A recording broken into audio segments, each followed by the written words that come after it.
o si tienen comentarios o observaciones, pues bienvenidos. Entonces, vamos a dar unos minutos para que ustedes revisen sus apuntes y si se motivan, pues como que aquí estoy. De lo contrario, pues vamos a jugar una ruleta, no ruleta rusa, sino una ruleta en donde hay 40 puestos, ustedes son 40 y allí vamos a hacer no tan democrático la participación, pero pues digamos, si sale su número, pues la idea es que tenga una pregunta o un comentario por hacer. Entonces, primero vamos a hacerlo de forma democrática, ¿no? O sea, como que viva la democracia, pero ya cuando la democracia presenta sus fallas, y estaremos hablando de la democracia justamente en la perspectiva de la ciencia política, más o menos en unas 4 clases estaremos hablando de la democracia en ese sentido. Y bien, entonces, por favor, si hay preguntas, dudas, comentarios, bienvenidos.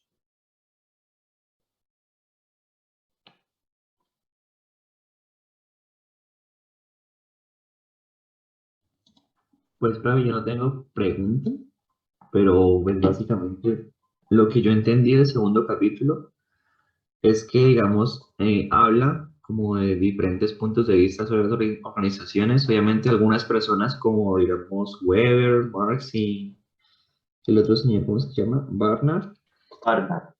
ajá, tienen un poquito diferentes puntos de vista, pero a la vez como que todos se complementan. Em, Y lo que entendí básicamente es que tienen diferentes puntos de vista y tienen una definición como de organización, como un grupo de personas con unas fronteras definidas y que buscan como una meta pues conjunta. Y la clasificación en lo que se basa el texto, lo que pude ver es que las organizaciones como que se organizan o se clasifican en tipos como de organización de producción, políticas integrativas y de mantenimiento. Pues básicamente, pues ese fue como la idea que yo pude sacar del texto, básicamente. Muy bien, Oscar, muchísimas gracias por esa, como por romper el hielo. Sí, te agradezco enormemente, Oscar Alejandro Córdoba, justamente porque lo que tú acabas de decir es cierto, es decir, este capítulo que habla sobre la naturaleza y tipos de organizaciones, pues cuando hablamos de la naturaleza es cómo definimos organización.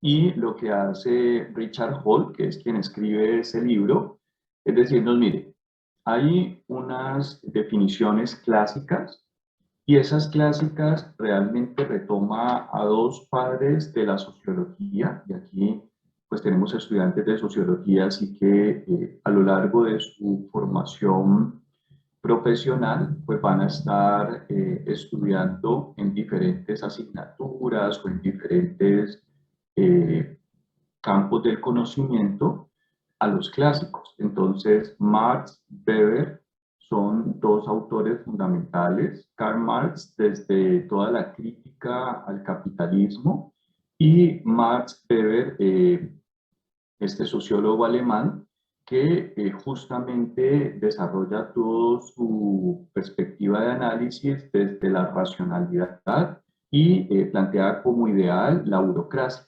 Entonces ahí tenemos 2 grandes autores. Pero en realidad, y aquí vale la pena ser muy honestos con ustedes, ni Weber ni Marx estudiaron organizaciones, sino que ellos se acercaron, digamos, a una propuesta de cómo entender el capitalismo y como sistema económico. Entonces ahora sí, pues está integrado por empresas y digamos ese es como el giro que podemos entender. Pero de los autores clásicos, el único que realmente va a definir qué es una organización es Chester Barnard. Barnard va a ser un autor americano, es un estadounidense, y él sí va a retomar la definición de organización. Digamos, el concepto de organización, a diferencia de otros conceptos, son relativamente contemporáneos. Es decir, piensen ustedes, eh, más o menos la filosofía griega, que es lo que funda el pensamiento occidental en el año 400 antes de Cristo. Desde esa época hasta el siglo XIX, pues realmente no se había pensado en la categoría de organización. El concepto de organización empieza a tomar importancia como desde 1930, 1940, más o menos va a ser como ese periodo en donde ya algunas personas dicen, ¿cómo llamamos a ese conjunto de personas que se unen para lograr un fin común? Y deben tener unas jerarquías y deben tener unos hábitos y unos, es cierto, todo lo que hemos definido por organización, que en alguna clase pues hacíamos como la distinción de 7 elementos básicos, ¿no? Que eran personas que se unen para lograr un propósito común, meta, objetivo. Hay una jerarquía, una estructura organizacional, hay unas relaciones de reglamentación, o sea, un orden que se establece, entonces hay reglas políticas, manuales de funcionamiento, etcétera, y ahí ya llevamos 4.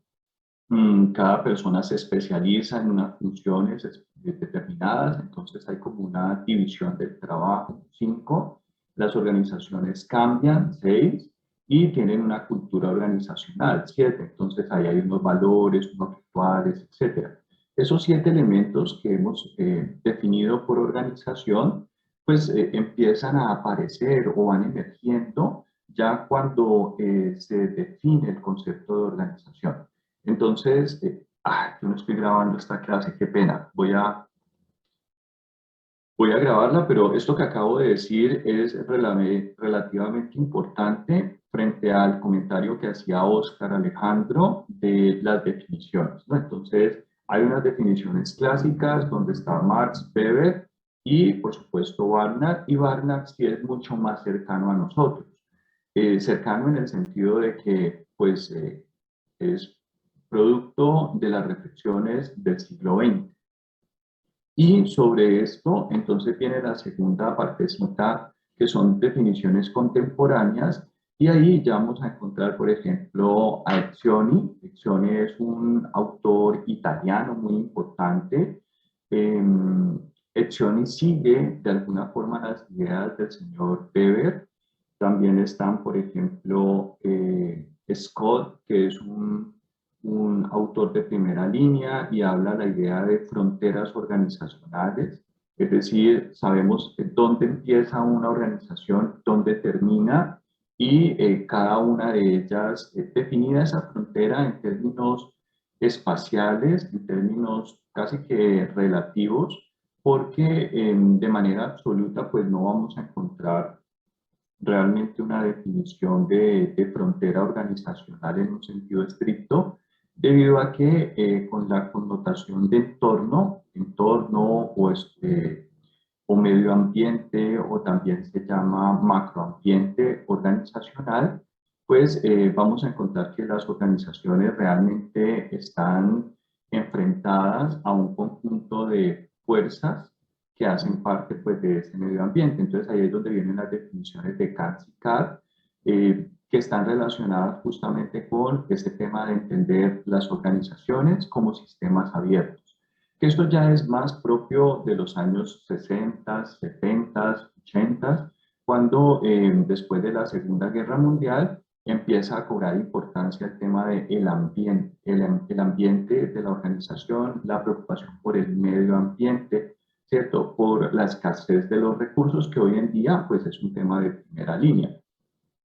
Entonces, esta, digamos, clasificación de primero definiciones clásicas, después definiciones contemporáneas y finalmente ya vienen como un conjunto de preguntas si las organizaciones son reales, si hay una segunda pregunta, el tema de cómo se clasifican las organizaciones, tipologías de las organizaciones y al final una taxonomía.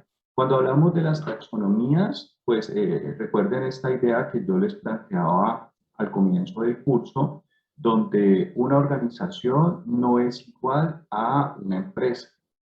Una empresa es un tipo específico de organización, pero también hablábamos de las organizaciones sin ánimo de lucro, las organizaciones públicas, ¿cierto? Entonces, ahí por eso tenemos que entender que las organizaciones se pueden clasificar de distintas formas. Por ejemplo, cuando las personas desarrollan actividades voluntarias, ¿sí? Esto es un tema que me empieza a apasionar y les voy a contar por qué.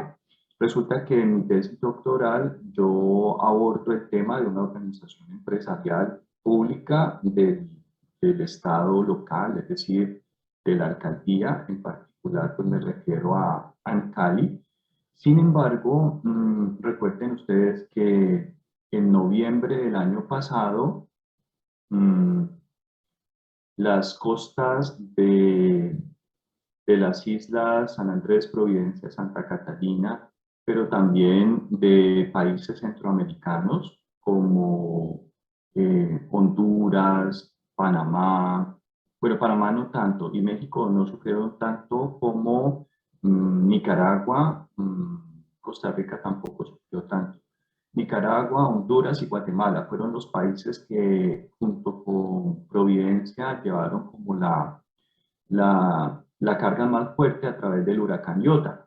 Entonces uno piensa que las organizaciones voluntarias solamente son los bomberos, ¿cierto? Como ese tipo de acciones en donde la gente da su tiempo para llevar a cabo, pero también las empresas públicas y privadas tienen unas brigadas de emergencia y en este caso la brigada de emergencia de Cali ayudó a la reconstrucción de San Andrés, Providencia y Santa Catalina con ayuda voluntariada. Entonces me pareció interesante, yo estuve entrevistando este año a la persona que se encarga, digamos, de ese rol, tengo una entrevista en voz y pues estoy escribiendo un artículo sobre ese tema.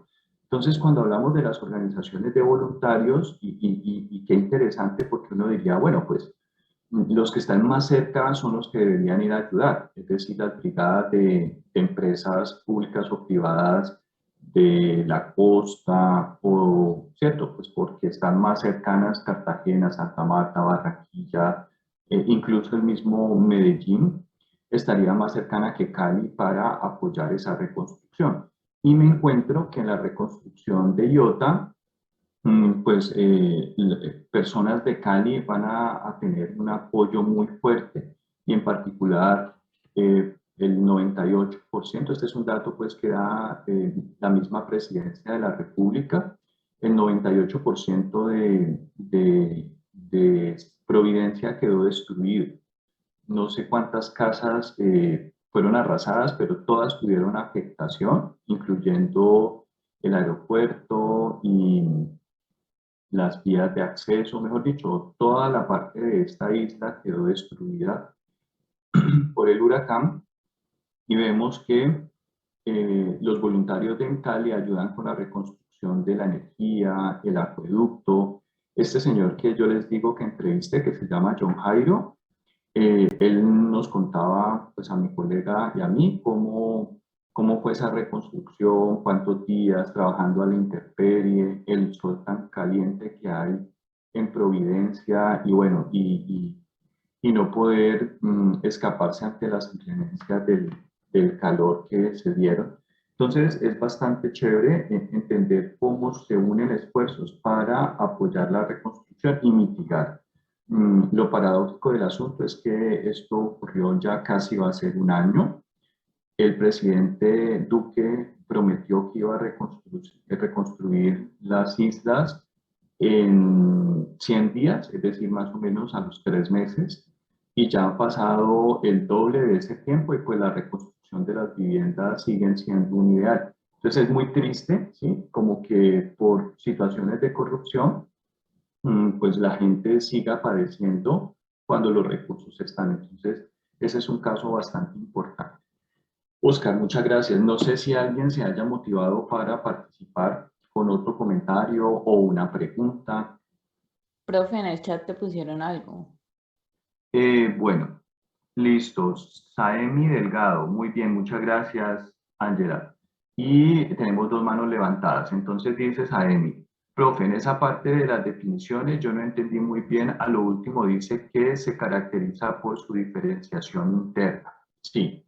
Entonces vamos con ese comentario y después vamos con las manos levantadas de nuestros compañeros. Entonces, cuando se habla de las definiciones, ¿cierto? De definiciones más contemporáneas, aparece la idea de diferenciación interna y es cómo se estructura. Entonces, por ejemplo, pensemos que una organización empresarial va a tener un área de producción, por ejemplo, pensando que sea una fábrica de algo, va a tener su área de producción, mientras que una organización dedicada a los servicios no necesariamente va a tener un área de producción. Entonces, eso es lo que está relacionado directamente con la diferenciación interna. Diferenciación interna son como las áreas, los departamentos, las divisiones. En otros textos vamos a ver que se llaman subunidades, ¿sí? Todo eso es sinónimo, pero en el fondo lo que está planteando es la idea de que no todas las estructuras organizacionales son iguales, cada una va a defender unas áreas. Por ejemplo, les voy a contar un caso que me pareció interesante, y es que en los años 90 en Colombia llega en furor todo el tema de la cultura organizacional. Entonces muchas empresas crean su área de cultura y en los últimos años estas áreas se han ido transformando y hoy en día, por ejemplo, se habla de las áreas de innovación, anteriormente, pues como que en una empresa hubiese un área de innovación era casi que impensable. Hoy en día ya tenemos áreas de innovación, tenemos áreas de sostenibilidad, áreas de responsabilidad social empresarial. Y lo digo por una consultoría en la que participé en Carvajal Empaques, en donde pues ellos están preocupados por el impacto de los empaques que nosotros utilizamos, más o menos estos tipos de tarritos que utilizamos nosotros, que son en plástico y que se usan una sola vez y se desechan. Bueno, ¿a dónde van a parar todos esos plásticos? Máxime si ellos no son biodegradables. Entonces, hay unas áreas que se han creado nuevas que están trabajando, por ejemplo, el tema de sostenibilidad, cómo la empresa puede ser sostenible, garantizando que esos empaques sean reutilizados y al mismo tiempo hay una área de innovación y entonces dicen, bueno, esos plásticos son triturados y eso crean unos cuadritos bien pequeñitos, me acuerdo muchísimo, y entonces ese polietileno, como le llaman, y hay otras diversidades, con eso están pensando, por ejemplo, o han ya empezado a hacer materas para plantar, digamos, arbolitos, están haciendo madera plástica para parques, sitios de diversión. Entonces han empezado a diversificar de tal forma que ese plástico desechado por la gente y que vía los procesos de recolección en la fuente que tienen pues los habitantes, las personas pues, que se dedican a este trabajo que es muy valioso, ¿cierto? De revisar en las basuras y reciclar y todo este tema, volverlo a la vida, ¿no? Entonces, eso es lo que tiene que ver con diferenciación interna, pero si es una empresa que se dedica a la producción de servicios, pues no va a tener una preocupación y no va a tener un área de sostenibilidad, por ejemplo, aunque sí puede tener de innovación. Entonces, eso es, Saemi, muchas gracias. Tenemos la mano levantada de Isabel, de Nicole y María José. Entonces, en su orden, vamos con María José Vargas.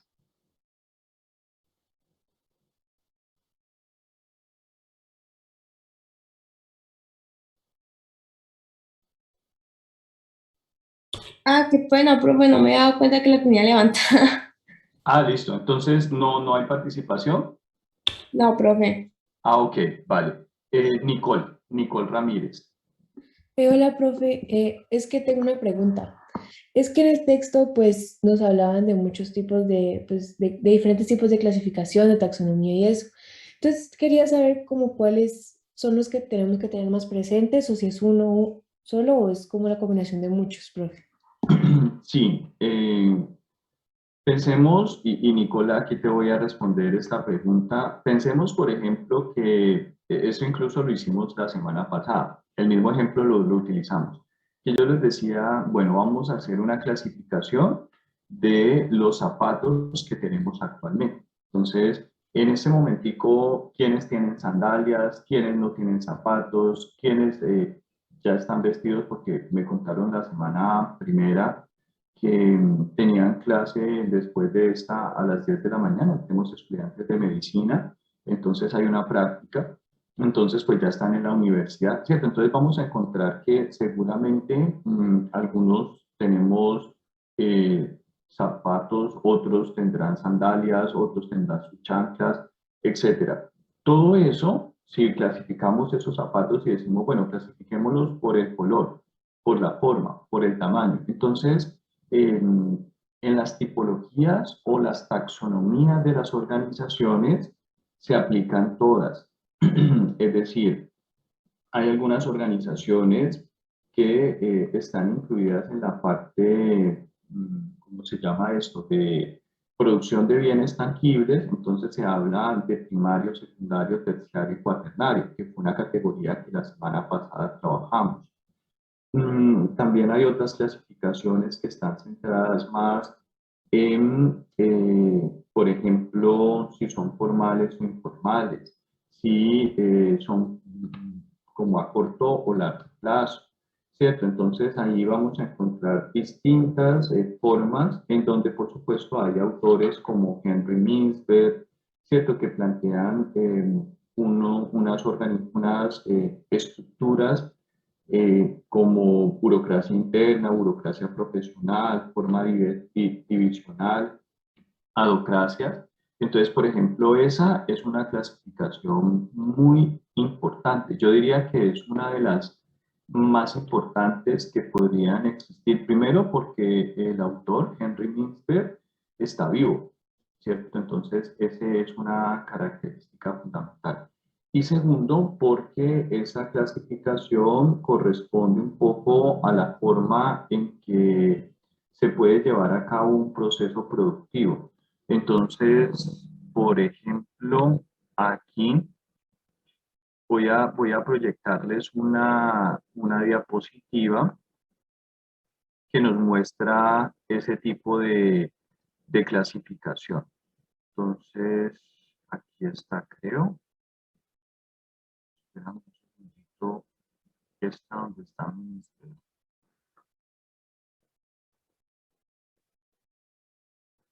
No entiendo por qué no me falla. Dejemos de compartir. A ver. Ahora sí.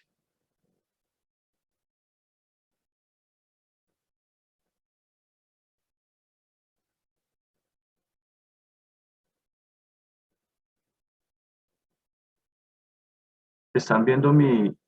No se puede iniciar la función de compartir.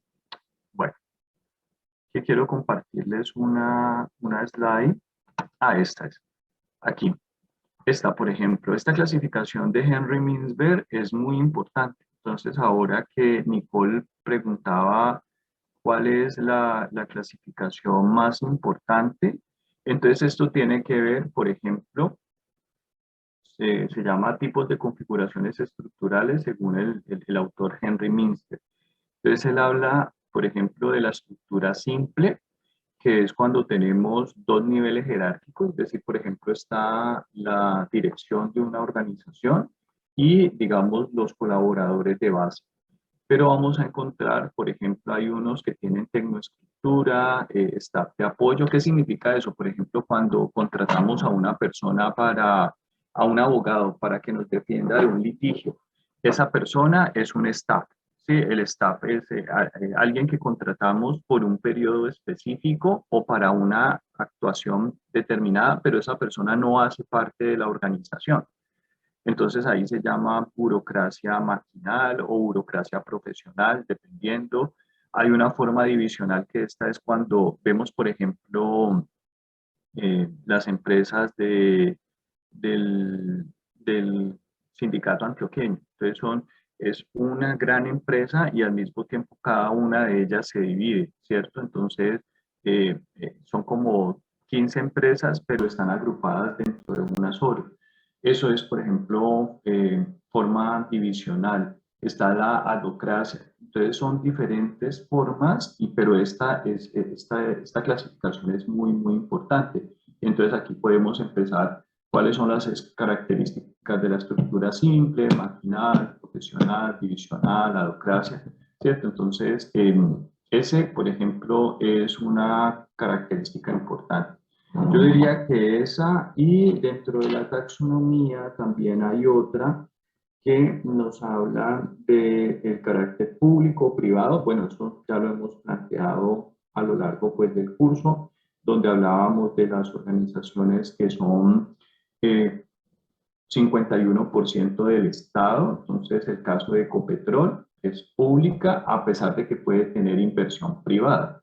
Lo mismo va a pasar con organizaciones privadas que tienen capital público, y colocábamos el caso de esta empresa de EPSA, Energía del Pacífico, en donde la gobernación del Cauca y varios municipios del Cauca tienen dineros invertidos en la salvajina y por tanto ellos reciben regalías de esa inversión, ¿cierto? Y eso lo colocábamos la semana pasada.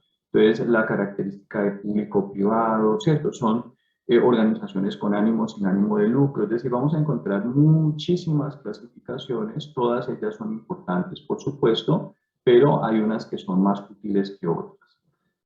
Listo. Isabel Gallego. Sí, profe. Lo mío es más un comentario. Pues a lo largo del texto dan varios ejemplos de puntos de vista o enfoques de una misma organización, pero desde áreas diferentes. Un ejemplo es cuando explican pues, enfoques de una organización no lucrativa desde el punto de vista de economistas y sociólogos. Y pues claramente el foco de estudio son diferentes en ambas áreas, pero hacia el mismo tipo de organización.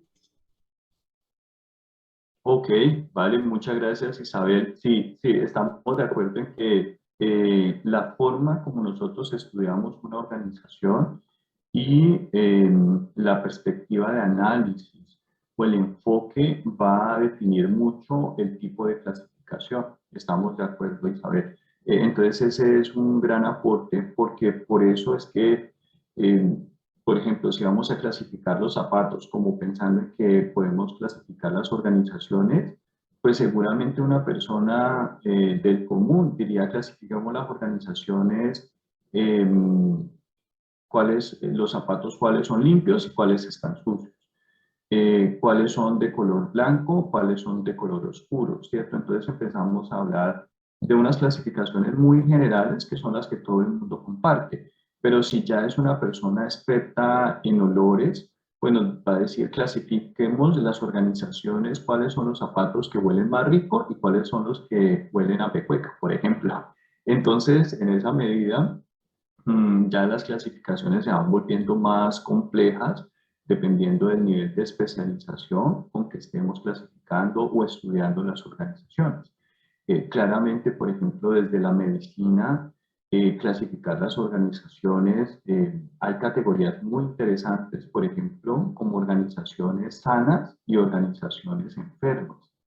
Y aparece muy interesante decir, bueno, ¿y cuáles son las organizaciones enfermas? ¿Cierto? Entonces puede ser aquellas en donde sus finanzas no están bien, aquellas en donde el Estado ha tenido que intervenir, casi que aquellas que se las está comiendo la corrupción. Entonces ahí estaríamos hablando de si la corrupción es el cáncer de la sociedad, como dicen, pues desde un punto de vista médico, clasificar la sanidad o la enfermedad desde esa idea, pues es bastante interesante. Entonces, entendiendo que nuestro grupo, pues más del 50% de los que están en este momento aquí viendo la asignatura son estudiantes de medicina, pues uno podría decir, mire, aquí no hay una clasificación desde la perspectiva médica, y completamente de acuerdo con lo que decía Isabel,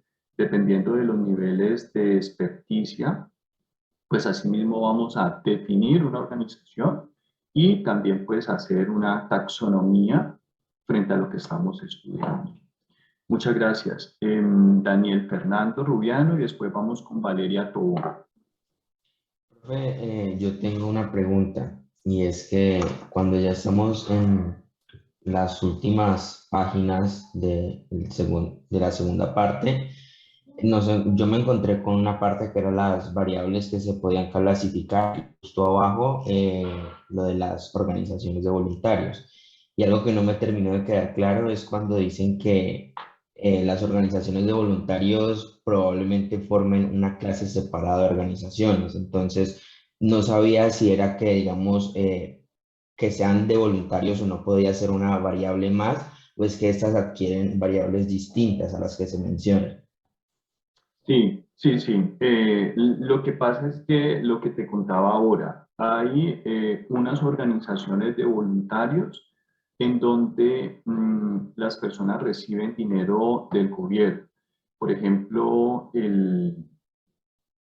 a ver, los orígenes, yo no he estudiado en profundidad esto, pero sí lo he visto en documentales, los orígenes de los bomberos. Entonces, anteriormente los bomberos eran privados, eran organizaciones que se crearon para ayudar a la sociedad frente a un incendio.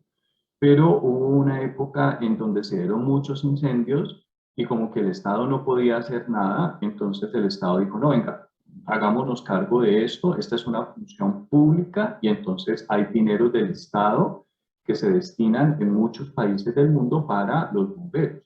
Entonces, así como está la función del Estado por la educación, está la función del Estado por, digamos, la familia, ¿cierto? Por ciertas instituciones, por proteger ciertas instituciones universales como sería el mismo Estado, el ejercicio de la democracia, el tema de la educación, el resguardo de la familia. Entonces los bomberos hicieron también parte dentro de estas instituciones que debían regular la vida, pues evitar que frente a un incendio se acabara con todo un pueblo, ¿cierto? Como lo estamos viendo actualmente en el estado de California. Y en otros estados, Grecia, Turquía, hace 2 semanas estuvo incendiada.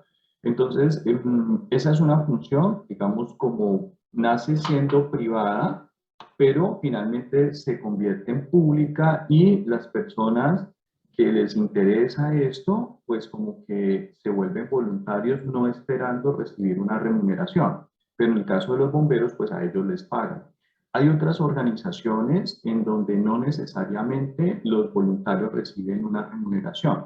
Por ejemplo, Un Techo para mi País, ¿cierto? En donde gente joven coloca su mano de obra, hay una empresa que coloca los recursos y finalmente construyen casas para las personas menos favorecidas. Entonces estamos hablando allí de difícil clasificar a los trabajadores, a las personas que están allí, porque si reciben una remuneración, son trabajadores, pero si no lo reciben, pues son voluntarios, a pesar de que la organización en sí, su idea es el voluntariado. Entonces, en nuestro país, yo me acuerdo que cuando estábamos en 11, uno tenía que desarrollar una actividad de voluntariado. Entonces, a nosotros nos tocó, o bueno, yo decidí participar de estas brigadas de emergencia. Entonces, en el colegio nos entrenaban e íbamos todos los sábados como una especie de una función social y nos entrenaban para temas de evacuación, arrastre en el cuerpo, la emergencia, que cuando una persona se está ahogando, qué hacer, todo ese tipo de cosas nos enseñaban pues en el colegio y eran dependiendo en dónde estuviera el colegio, entonces nos convocaban por zonas de la ciudad. ¿Como los de Dices, el profe? como la defensa civil, exacto. Ajá. De hecho, ese era un programa de la defensa civil. Ajá. Entonces, porque la idea era que todo colombiano, y estoy hablando desde el año 93, 94, 95, todo colombiano tenía que, se estaba como proponiendo que debíamos prestar servicio militar, hombres y mujeres por igual, que fue como algo que estuvieron contemplando en el gobierno ante los altos índices de violencia que se habían disparado. Sí, se habían disparado justamente por la lucha contra el narcotráfico, entonces la ciudad teníamos los índices de criminalidad más altos del país, incluso de América Latina. Cali fue, lastimosamente, en la década de los 90 tuvimos, lo dicen los analistas, profesores de la Universidad del Valle, que llegamos a tener el mayor número de muertos por año en todo el país, ¿sí? Entonces, cosas así, con esos indicadores y tal. Entonces, se suponía que la población tenía que estar lista frente a una bomba que colocara un capo del narcotráfico. Entonces, por eso no se enfrenaba. Y fue interesante porque pues muchos de allí mis compañeros decidieron unirse a la fuerza militar, de ser policía. Es cierto, en mi caso particular yo sí la tenía clara que yo quería estudiar y entonces pues sí, o sea, fue una experiencia bonita, pero para mí no fue el llamado de atención. Entonces los voluntarios, por eso dice el autor que es muy complejo clasificar las organizaciones de voluntarios porque algunos empiezan, por ejemplo, si ustedes van a preguntarle a un bombero recibe una remuneración, pero en Cali, pero hay otros municipios como por ejemplo Santander, no, Santander de Quilichao también, pero yo tenía una estudiante de Villarrica y ella era voluntaria de bomberos y ella me decía, no, profe, yo lo hago porque pues a mí me llama la atención, pero allá a nosotros no nos dan ni siquiera el uniforme, a nosotros nos toca comprar.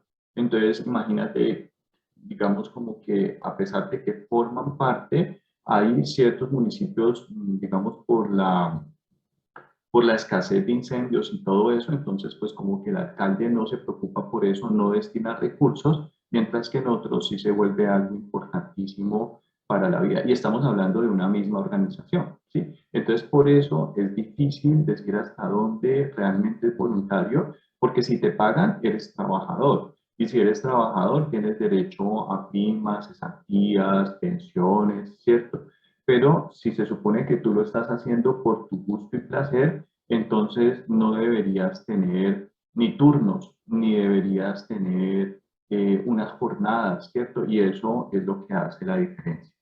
Muy bien, Daniel, muchas gracias por tu pregunta, porque les decía que en el caso de Cali hay una brigada y ellos son trabajadores de Cali y la empresa les paga y fueron a socorrer a personas en Providencia.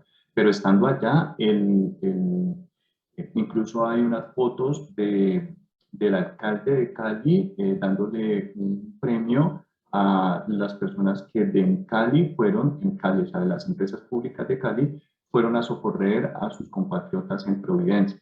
Entonces, digamos, ese, por ejemplo, es un tema bastante importante. Tenemos dos manos levantadas más, Valeria Tobón y Diana León. Sí, profe, yo tengo una pregunta, pues como siguiendo con la línea de la anterior que preguntó el compañero, y es que cuando hablan de las organizaciones voluntarias, primero dentro de la definición decían que sus límites, sus fronteras eran borrosas y porosas, y más adelante nombran que son limitadas. Entonces, primero quería saber si esas dos cosas significan lo mismo y si cómo afecta esas barreras o fronteras limitadas a este tipo de organizaciones. Ya. Resulta que las organizaciones, si tú le preguntas bueno, yo les conté en algún momento que mi mamá tenía un pequeño mercado, un supermercado, y si le preguntaran en ese momento a mi mamá, ella iba a decir cuántos trabajadores directos e indirectos ella generaba, ¿no? Contrataba tantas personas y de forma indirecta era pues la persona que les llevaba el mercado desde la Galería Santa Elena hasta la casa, ¿cierto? Que lo contrataba por horas. La persona del mototaxi o sí, de la carreta, dependiendo de la cantidad de mercado que llevara, estamos hablando de trabajadores directos e indirectos. Entonces, cuando estamos hablando de las fronteras, ella puede decir hasta dónde, digamos, su accionar es específico, ¿no? O sea, claramente si vos tenés una tienda de barrio que está ubicada en un barrio, pues su frontera es ese barrio. Sin embargo, si vos colocas un supermercado que esté en una vía principal, ¿cierto? Una Panamericana o una, pues entonces la frontera se extiende porque es una zona porosa en donde tú le puedes vender a las personas que están ubicadas allí, pero también a la gente de paso.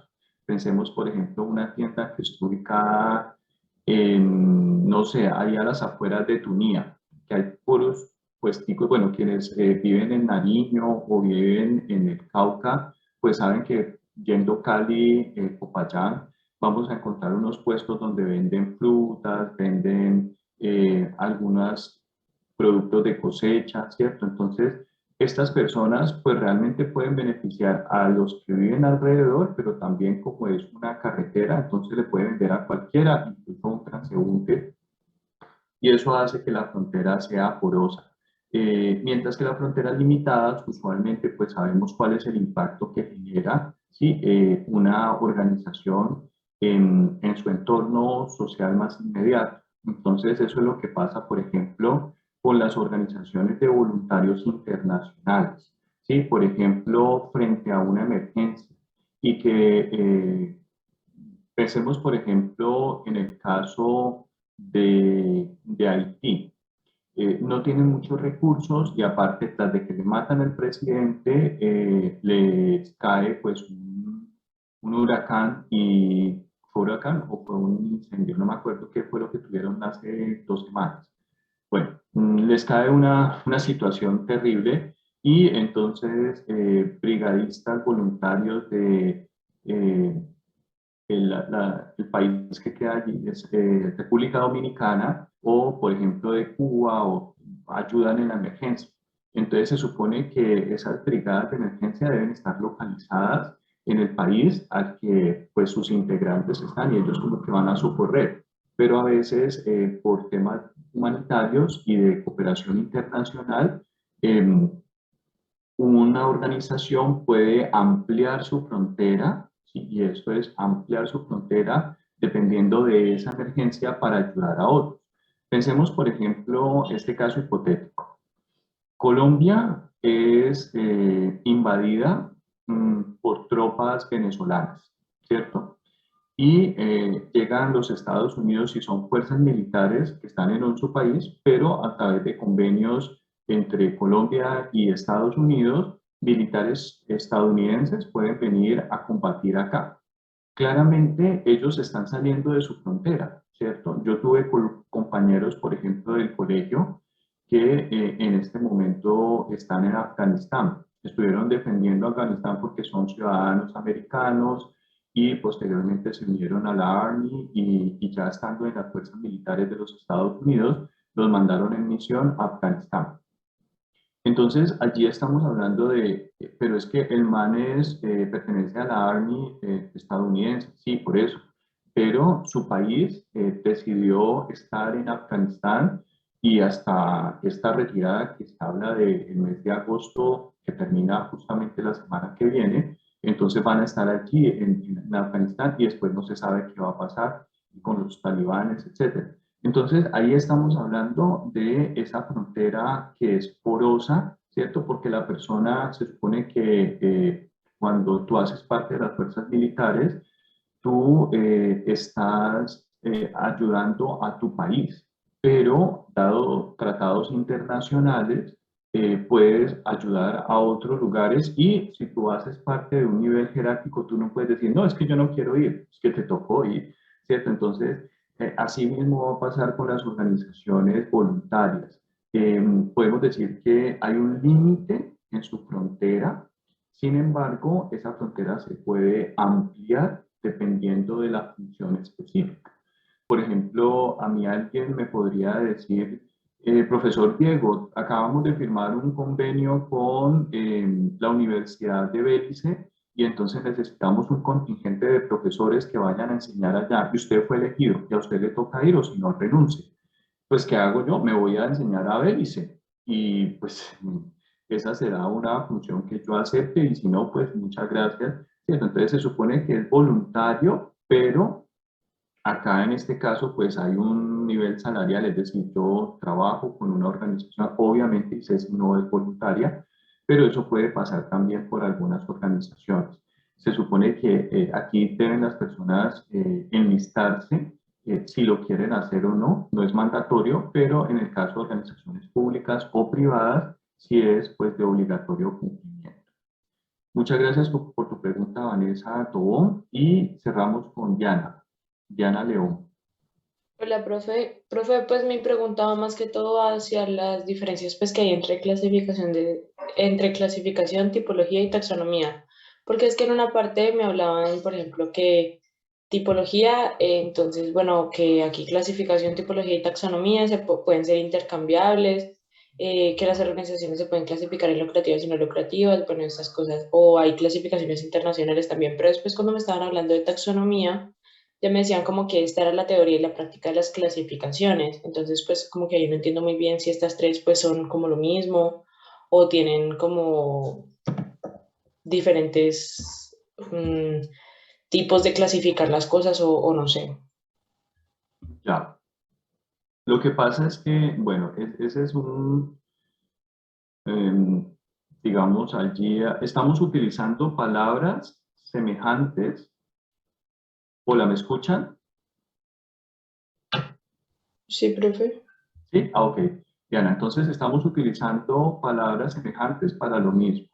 Taxonomía es el lenguaje científico, ¿no? Entonces, una taxonomía es cómo clasificamos siguiendo unos parámetros.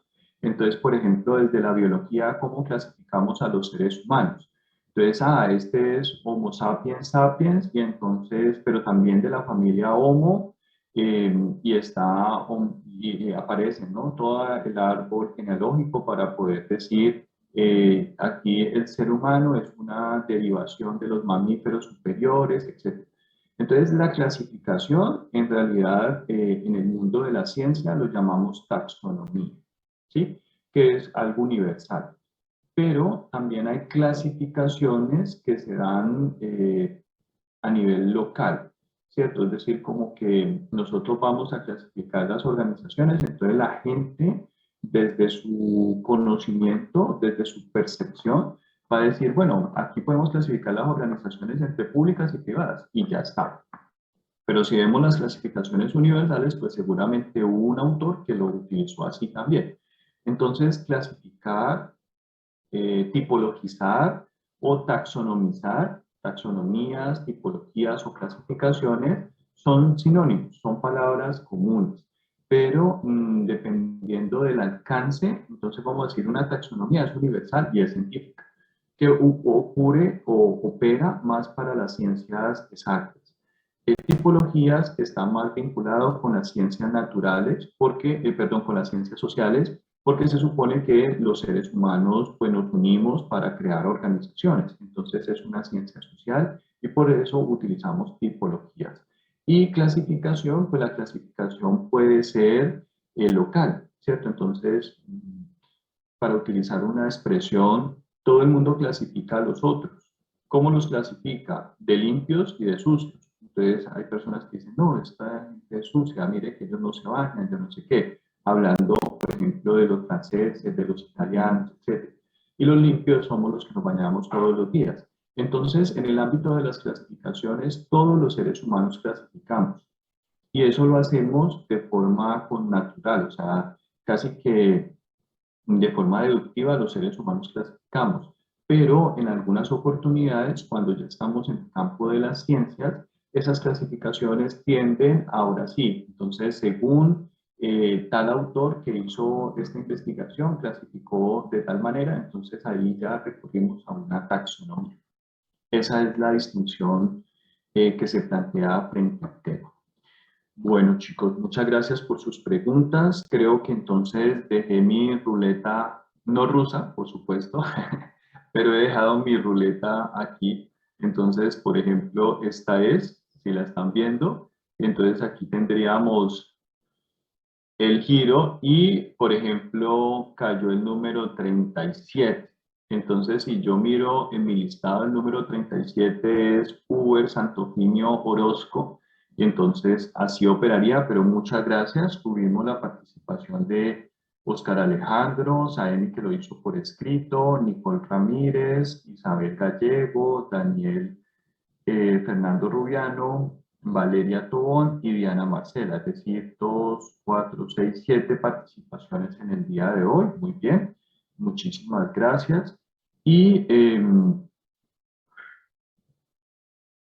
sí, exacto, por criterio común, Ángela, así es. Ajá, las clasificaciones, sí, o sea, como que las personas, hablando de este tema de clasificaciones, opera bajo esa lógica de criterio común. Bueno, o de la percepción pues que tenemos sobre el tema. Listo, chicos, entonces vamos a la segunda parte de la clase. En aras de que podamos resolver nuestro taller, yo les he compartido un link de la película In Time o El precio del mañana. Seguramente es una película viejita que ustedes ya hayan tenido la oportunidad de ver y por tanto, pues como que profe, yo ya me la vi, entonces no interesa. Sí, vamos a ver un fragmento. Allí les he dejado en el chat el link. La idea es que esta segunda actividad de la clase está desde las 7:45 hasta las 8:35. En realidad vamos a ver 30, 40 minutos. Ahí de hecho tenemos hasta las 8:50 para empezar a realizar el ejercicio. Yo siempre dejo como 5 o 10 minutos de colchoncito. Entonces, siendo las 8 de la mañana, 5 minutos, pues vamos a ver 40 en realidad de esta película. Esta película, voy a compartir rápidamente una slide.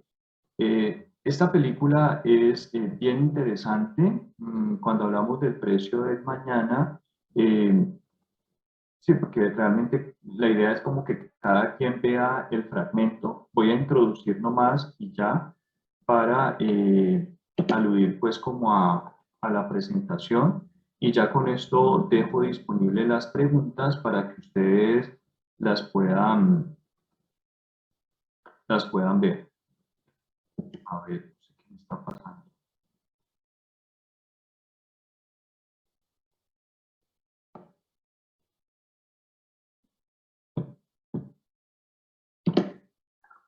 Bueno, es que quiero compartirles las